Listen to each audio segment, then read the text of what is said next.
Have you ever had one of those situations where it feels like when you are in certain specific environments, you need to wear a mask? Maybe there's a group of people who, when you find yourself in their company, it feels like there is a role that you're playing, and it's a role that you are expected to play so you can fulfill the expectations that have been projected onto you. And maybe these expectations don't feel aligned with your truth, they don't feel aligned with your authenticity. What does it actually mean to live authentically? Because I feel like we hear this a lot. We hear a lot of people saying, oh, you need to embody your authenticity, you need to live in alignment with your truth. But what does that actually mean? In this video, we're covering the fifth and final step of the alignment code. Yay! Embodiment. We're going to talk about how you can begin to embody your authentic self and make that your everyday reality. We're also going to cover how you can build unshakable self trust so you can trust your decisions and you can trust yourself as you are in the process of discovering who your authentic self actually is. We are also going to cover how you can master the consistency that is needed for you to stay true to yourself and ultimately live fully in your authenticity. And lastly, we'll look at the things you can expect to experience once you start embodying your authenticity, both the good, the bad, and everything in between. Welcome to Take Your Power Back. My name is Kisiam. Let's get started.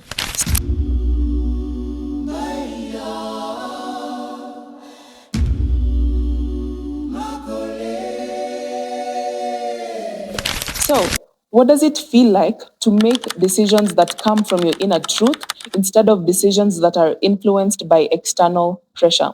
In my experience, I've noticed something about decisions influenced by external pressure. In many cases, they tend to have a fear based mentality attached to them, maybe even a shame mentality. So it can sound something like, I'm afraid that if I don't do this course, then my parents are going to be disappointed in me. Or maybe I'm afraid that if I don't spend money on these people, then they won't want to be around me and I'm not going to have friends anymore. Maybe I'm afraid that if I set a boundary in my relationship, then my partner is going to leave me because, I've never really told them that I'm unhappy with this behavior, and maybe telling them will make them angry at me. Decisions that come from your inner truth are usually accompanied by a sense of calmness. This doesn't mean that these decisions will never scare you. They probably will, because sometimes it can be quite scary to follow your authenticity, especially when the people around you disapprove. But the point is, the fear that accompanies decisions that are influenced by your inner truth feels like an expansive type of fear. It feels like the fear you feel when you know you're about to step out of your comfort zone. It doesn't feel like the type of fear that feels like it's boxing you in, or the type of fear that makes you think like there is no room for you to explore or consider the things that you actually want, and you just have to follow what is expected of you. It doesn't feel like that type of fear. So, how do you begin to separate your own voice from the noise of everybody else's expectations? For this step, I'm going to share with you exactly what I do for myself.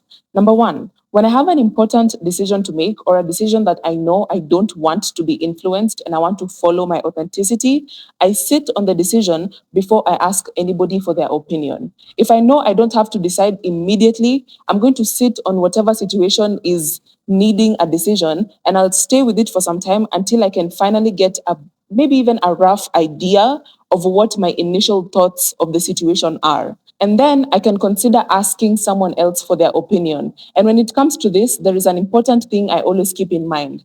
Rarely do I take advice from people who are not where I want to be. Because if you wanted to become a chef, you would not ask a tennis player how to do it. Every now and then, I can acknowledge that someone who is not in the exact position you want to be in can still have something useful to tell you. But even then, whether they are in the same position or not, I think it's always important to take people's advice with a grain of salt. Because personal biases will always get in the way of whatever perspective someone has. Even when it comes to me giving people advice, I'm aware that there is a high chance that my personal biases can affect my perspective. And in many cases, I even tell the other person that. I tell them to sit on whatever we've talked about before they need to make a decision. And when it comes to now making the final decision, I always regulate my nervous system before I finally decide where my mind is at. If you've watched the video that we covered for step 2 of the alignment called healing, we talked about multiple nervous system regulation practices that you can adopt for yourself. Once you found a practice that you feel like you can adopt as your nervous system regulation practice, make a habit of engaging in that practice right before you need to make your decision. In many cases, I tend to feel extremely confident in the decision that I feel inclined to make after I have regulated my nervous system, because I know it's not thinking from a fear based mentality or a shame based mentality or any other kind of mentality that could possibly cloud my judgment.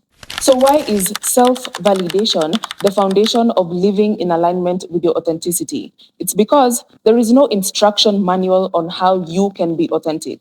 Because Kisia's authenticity is not going to be the same as Amelia's authenticity. It's not going to be the same as Zainab's authenticity. Nobody can teach you how to be authentically yourself. And that's why self validation is important. Because if you're waiting for someone to come in and tell you, yes, that is the most authentic version of you, they wouldn't know. They would have no idea because they probably only know the authentic version of themselves. That's if they're even embodying their own authenticity. So if you make a habit of always waiting for someone to validate your authentic choices, it only scatters your brain. It scatters your train of thought, and it even makes you confuse what actually feels true to you and what doesn't. Because, too many cooks spoil the broth. I hope I haven't said that wrong, but yeah. So, the way in which you can build trust in your decisions, even when other people doubt you, is to do everything that you can to make sure that when you're making these choices, when you're making these decisions, you're doing it from a point of view that is calm, clear, and grounded.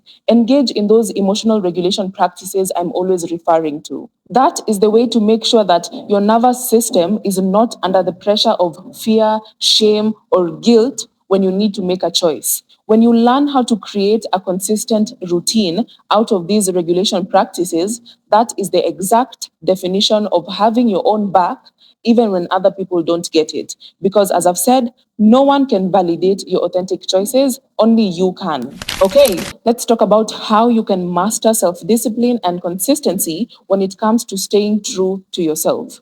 We'll begin by covering why consistently staying true to yourself is one of the most powerful forms of self respect. Number one, it's because that is your way of showing yourself that, you know what, my well being matters so much to the point where I'm willing to choose myself over and over again, even when other people or certain environments make it difficult for me to do so. That is how you build your self respect. When you're willing to stand your ground when it comes to defending the things that you authentically want, even when other people try to make it difficult or when they don't understand. Self respect is about the things that you choose to tolerate from yourself and others, and it's about the boundaries that you set. If you haven't seen my video on how to set effective boundaries, have a look at it here. We even talk about how to set boundaries with authority figures in situations where the relationship has an imbalanced power dynamic, for example, with your bosses or parents. Now, how does choosing to make aligned decisions in your everyday life solidify your authentic self? I want you to think about it in the concept of pressure is what makes diamonds. Think about coal. The more you expose coal to pressure, the closer it gets to forming an actual diamond. And it's the same thing with your authentic self. The more you make decisions that are actually aligned with your truth, the stronger that truth becomes inside you. And as a result, it reflects in your outside world. The stronger your truth becomes because now you're actually advocating for it. You're respecting it and you're protecting it. I can acknowledge that sometimes this process can feel very uncomfortable, and it's actually okay for it to feel uncomfortable. Let me tell you why. Anytime your authentic energy comes into contact with someone who is not embodying their own authenticity, one of two things will happen. Either they will get triggered by you and they will want to bring you down or destroy you because now subconsciously they are angry at the thing or the person that is reminding them that they are not living authentically. The second thing that might happen is that they will get inspired. They will become inspired to rediscover their own authentic self and to take the steps necessary for them to start embodying their authenticity. And the reason this process can sometimes feel uncomfortable is because some people will choose to go the direction of being triggered by you and choosing to try and make it difficult for you to embody your own authenticity because they don't embody their own. And the reason it's okay for these things to happen, and when I say it's okay, I don't mean that it's okay for people to come and be rude or disrespectful or to make your path difficult. I don't mean it like that. It's not okay for people to treat you badly simply because you're trying to be authentic.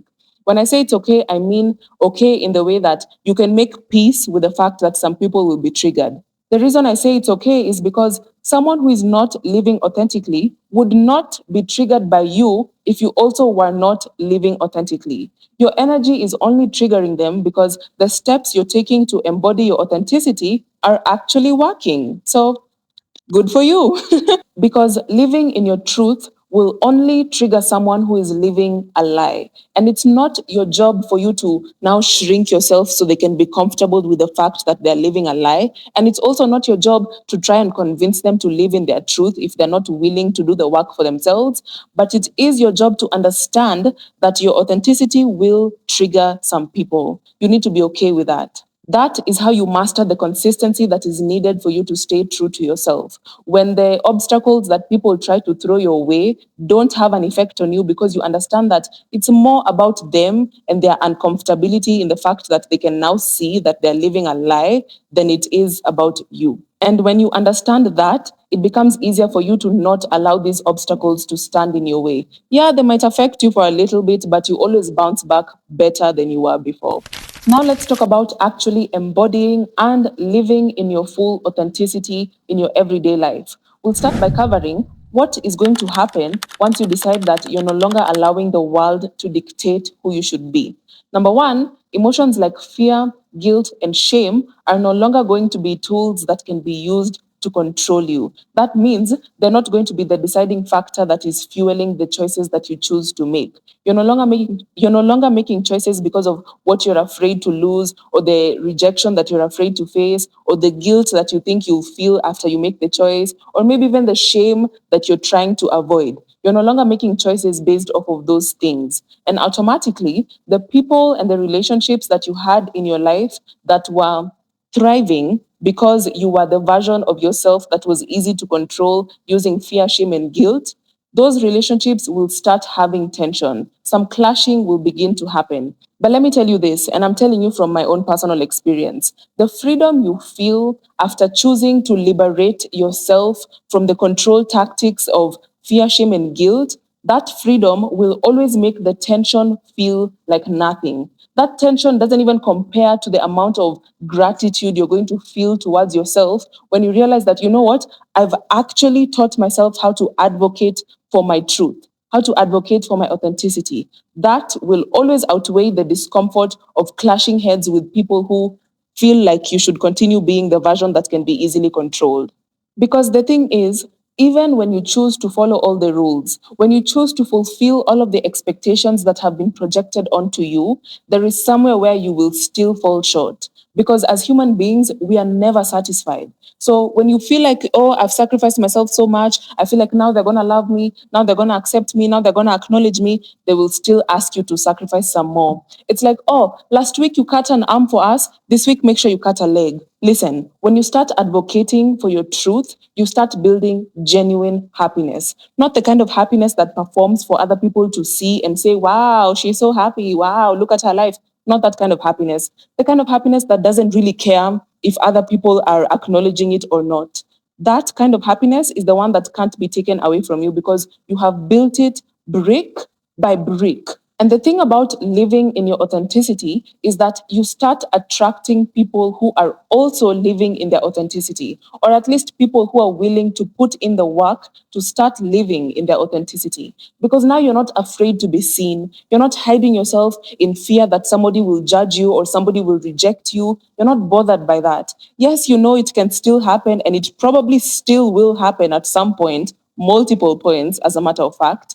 But even so, You're not afraid to put yourself out there in a safe and controlled way so that you can meet people who are also willing to form authentic, genuine connections. And these deep and authentic relationships are always going to be worth the discomfort and the patience that is needed to let go of superficial relationships, because you know you can finally relax. You can trust in the fact that somebody is in your life because they actually want to be in your life, because they see you for who you are as an individual, they appreciate who that is, and they want to be around that person. You don't have to worry about when is the next time somebody is going to stab my back, or, do I need to watch my shoulder when I'm around this person, or when is the next time someone is going to use my vulnerability against me. You don't have to worry about all of those things. Now you can even relax and redirect your energy into other things that, would benefit from receiving your energy, like nurturing your creativity, focusing on hobbies, furthering your personal development.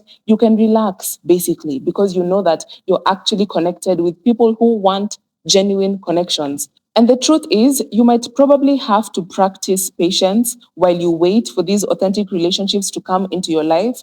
Because again, authenticity doesn't just wake up and appear. Normally, people have to build it and cultivate it within themselves. So when you start working on your own authenticity, it's like you create a domino effect that also starts triggering other people who are meant to be in your life to also start working on their authenticity. And then when all of you, whether it's the two of you in a romantic relationship or like a friend group or whatever, when you and your people are ready to meet because you've worked on yourself to the point where you can now start connecting with your soul tribe or whatever you would like to call it, when you're ready to meet, then life will orchestrate your meeting because you've actually done the work. You've put in the work that is needed for you to create authentic connections with other people. So, of course, other people who also value genuine connections are going to want to bring themselves into your life.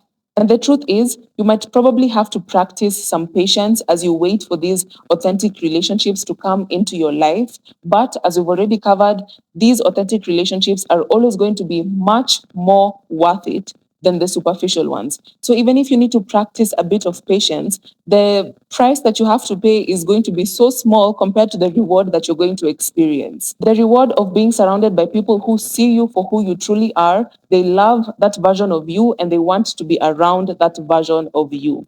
So as we've seen, embodying your authentic self in your everyday life is a journey that is built on discipline, self-trust, consistency, and courage. Now, I want to ask you a question. How do you feel your life would be different if you truly stopped shrinking yourself for the comfort of other people? How do you feel your life would be different if fear, shame, or guilt were not the deciding factor that is fueling the choices that you make in your life?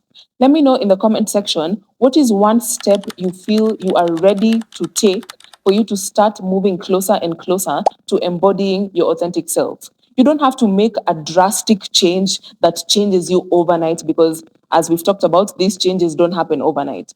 But you do have to make one step at a time and make sure the step is something that you feel you can be consistent with, something that you trust you can stick to.